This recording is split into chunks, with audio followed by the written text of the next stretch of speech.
खुदावंद के पुरफजर बाबरकत जलाली नाम में आप सबको सलाम। आए खुदा के कलाम से हम आज सीखते हैं और यूहन्ना की इंजील 17 बाब 11-12 आयत हैं, पर मैं पहले 11 आयत पढ़ूंगा और उसके बाद कलाम की बरकत चाहूँगा और फिर 12वीं आयत आपके आगे रखूँगा। मैं आगे को दुनिया में ना हूँगा मगर ये दुनिया में है। मैं तेरे पास आता हूँ एक कुदूस बाप, अपने उस नाम के वसीला से जो तूने मुझे बख्शा है उनकी हिफाजत कर ताकि वो हमारी तरह एक हो। खुदावंद के जिंदा बख्श कलाम के पढ़े जाने सुनाए जाने पर हम सबके लिए बरकत हो। आप भी कहें खुदावंद का शुक्र हो। तो मेरे अजीजों, जैसा कि तलावत हुई खुदा के कलाम की, तो खुदा फिक्र करता है मेरे अजीजों। और क्या कह रहा है? फिक्र क्या कर रहा है? फिक्र ये कर रहा है कि कहीं जुदा ना हो जाए।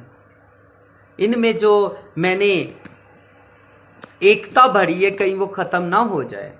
और खुदा कह रहा है अपने बाप से, यीशु मसीह कहता है कि जो नाम तूने मुझे बख्शा है उस नाम को वो क्या कह रहा है?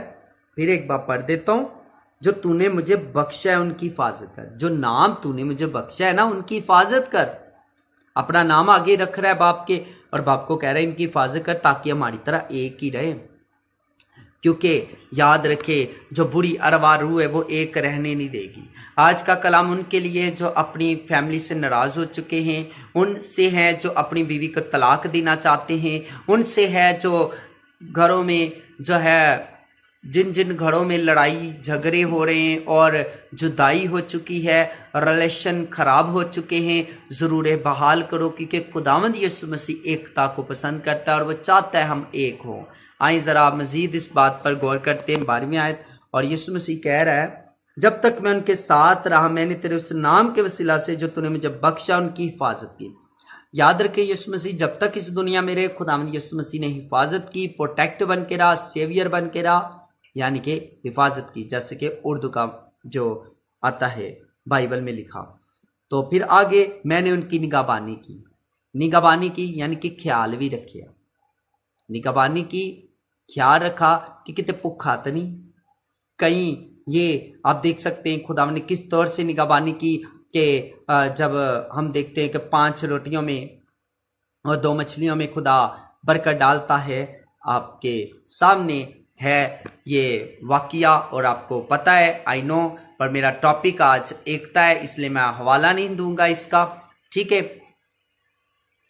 और आगे वो कह रहा है निगहबानी की और हलाकत के फर्जिन के स्वान में से कोई हलाक ना हुआ। याद रखें यीशु मसीह जब तक यहाँ रहे तो खुदावन यीशु मसीह ने बताया, बाइबल के मुताबिक हमने सीखा कि खुदावन ने बाइबल के मुताबिक बताया कि मैंने इनकी हिफाजत की और निगहबानी भी की। और हलाकत का जो फर्जिंद था ना, उनके सवा जिनके काम ही बुरे हैं, जो बदी में ही लगे रहे, उनके सवा और कोई हलाक नहीं हुआ, ताकि किताब मुकद्दस का लिखा पूरा और खुदावन ने खुदा के कलाम को पूरा किया। मेरे अजीजों, तो खुदावन चाहता है हम एक बनकर रहें।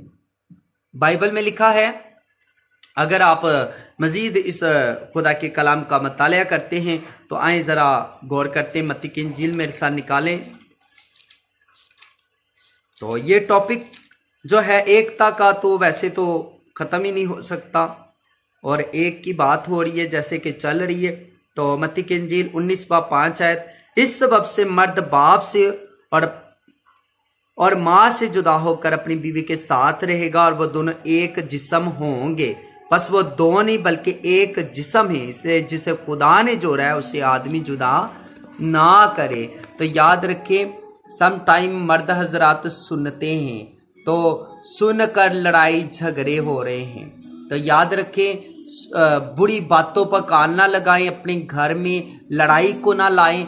आपको मैं बार बार बता दूं, क्योंकि मैं अब फिर यही बात कहना चाहता हूं बहन से भी कि मेरी बहन दूसरी बातों पर कान ना लगा और कोशिश कर कि घर में लड़ाई ना हो। मेरे भाई, कोशिश कर लड़ाई ना हो घर में और तलाक तक नौबत ना पहुंचे।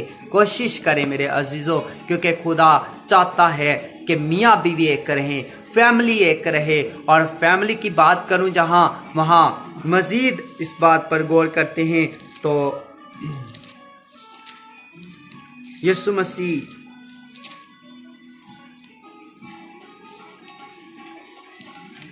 ने, जैसा कि यूहन्ना के इंजील से हमने पढ़ा है कि यीशु मसीह फिक्र कर रहा है कि हम एकता को छोड़ ना दें।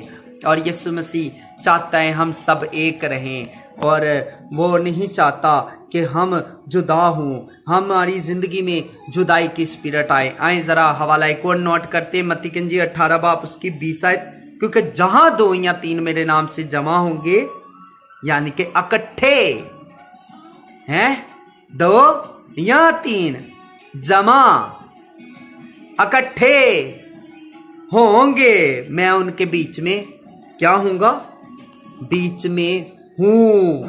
मेरे अजीजों, ये फैमिली की निशानदेही हो रही है, और इकट्ठे, एकता।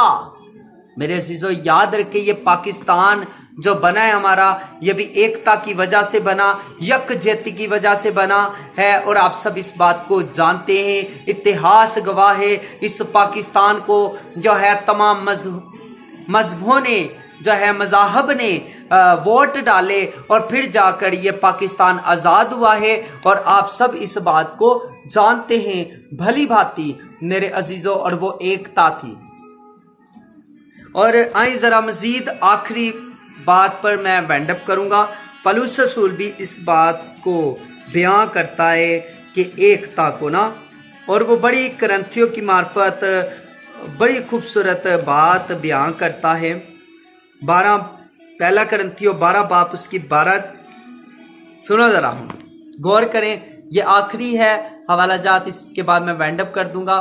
तो बस अवेयरनेस मैं फैलाना चाहता हूं इस बात की कि एकता घर में आ जाए, झगड़ा जाता रहे। मैं चाहता हूं कि जितने झगड़ रहे हैं, लड़ रहे हैं, वो जो है झगड़े को सॉल्व करें। अगर नाराज है अपने रिश्तेदारों से तो सुलह करें। दिसंबर का महीनों का तो पता ही नहीं चल रहा, और दिसंबर आ जाना है, तो मैं चाहता हूं दिसंबर आने से पहले ही अपने रिश्तों को सॉल्व कर ले, अपने रिश्तों में एकता को कायम कर ले। याद रखे मेरे अजीजों, क्योंकि खुदा एकता चाहता है।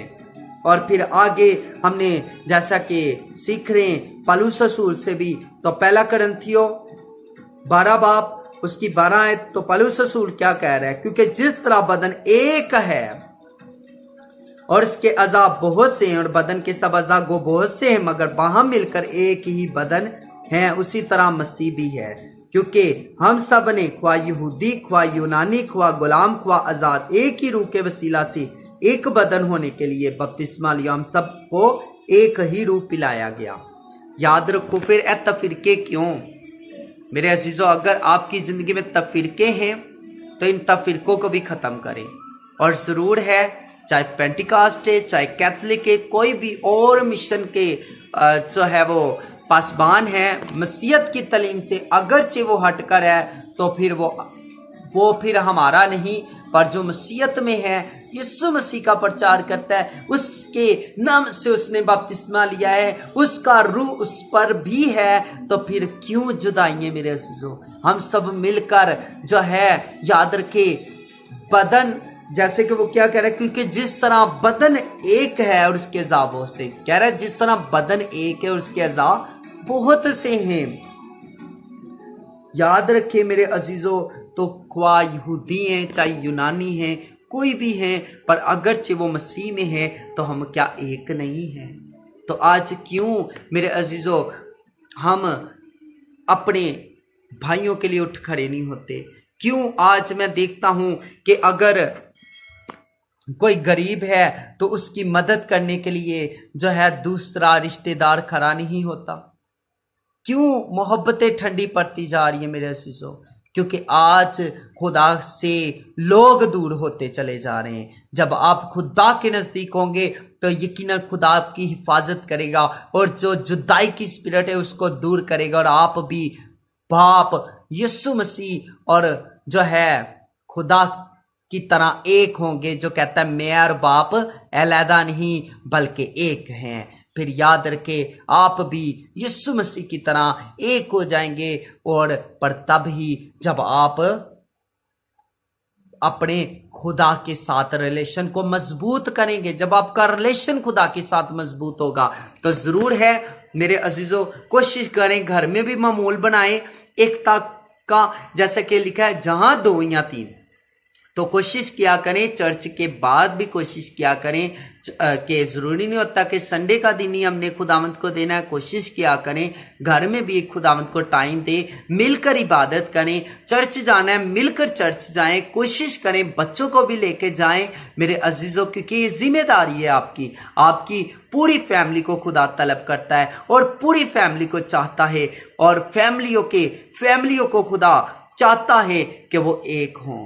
जो मसीह में है वो हमारी फैमिली है, हमारा खानदान है, तो जरूर है कि हम एक बन के रहें मेरे अजीजों। फिर यकीन करें बरकतें आपकी होंगी। अगर आप अपने भाई के साथ रहते हैं, झगड़ा हुआ है, अलैदगी है, तो जरूर अपने भाई से सुलह कर ले। मेरे भाई, अगर तू बहन के साथ लड़ाई की हुई है, बहन से नाराज है, तो मेरे भाई तू बहन से सुलह कर ले। और अगर बहन से नाराज है तो जरूर है कि उसे सुलह करने की जरूरत है।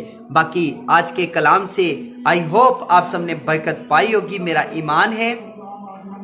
अगर आपके मन में कोई भी सवाल हो मेरी टॉपिक को लेकर, आज हमने एक के मतलब सीखा कि खुदा एक, स्टार्टिंग ही खुदा ने एक किया था हवा और आदम को।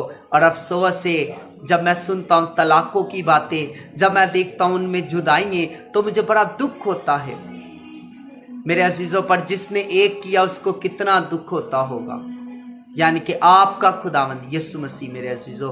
तो जरूर है प्यार मोहब्बत से रहें, इत्तेफाक को कायम रखें और मिलकर इबादत करने वाले बने, ताकि शैतान आपकी जिंदगी से, आपके घर से, आपके खानदान से जाता रहे। खुदावंद आप सबको बहुत बरकत दे। God bless you all.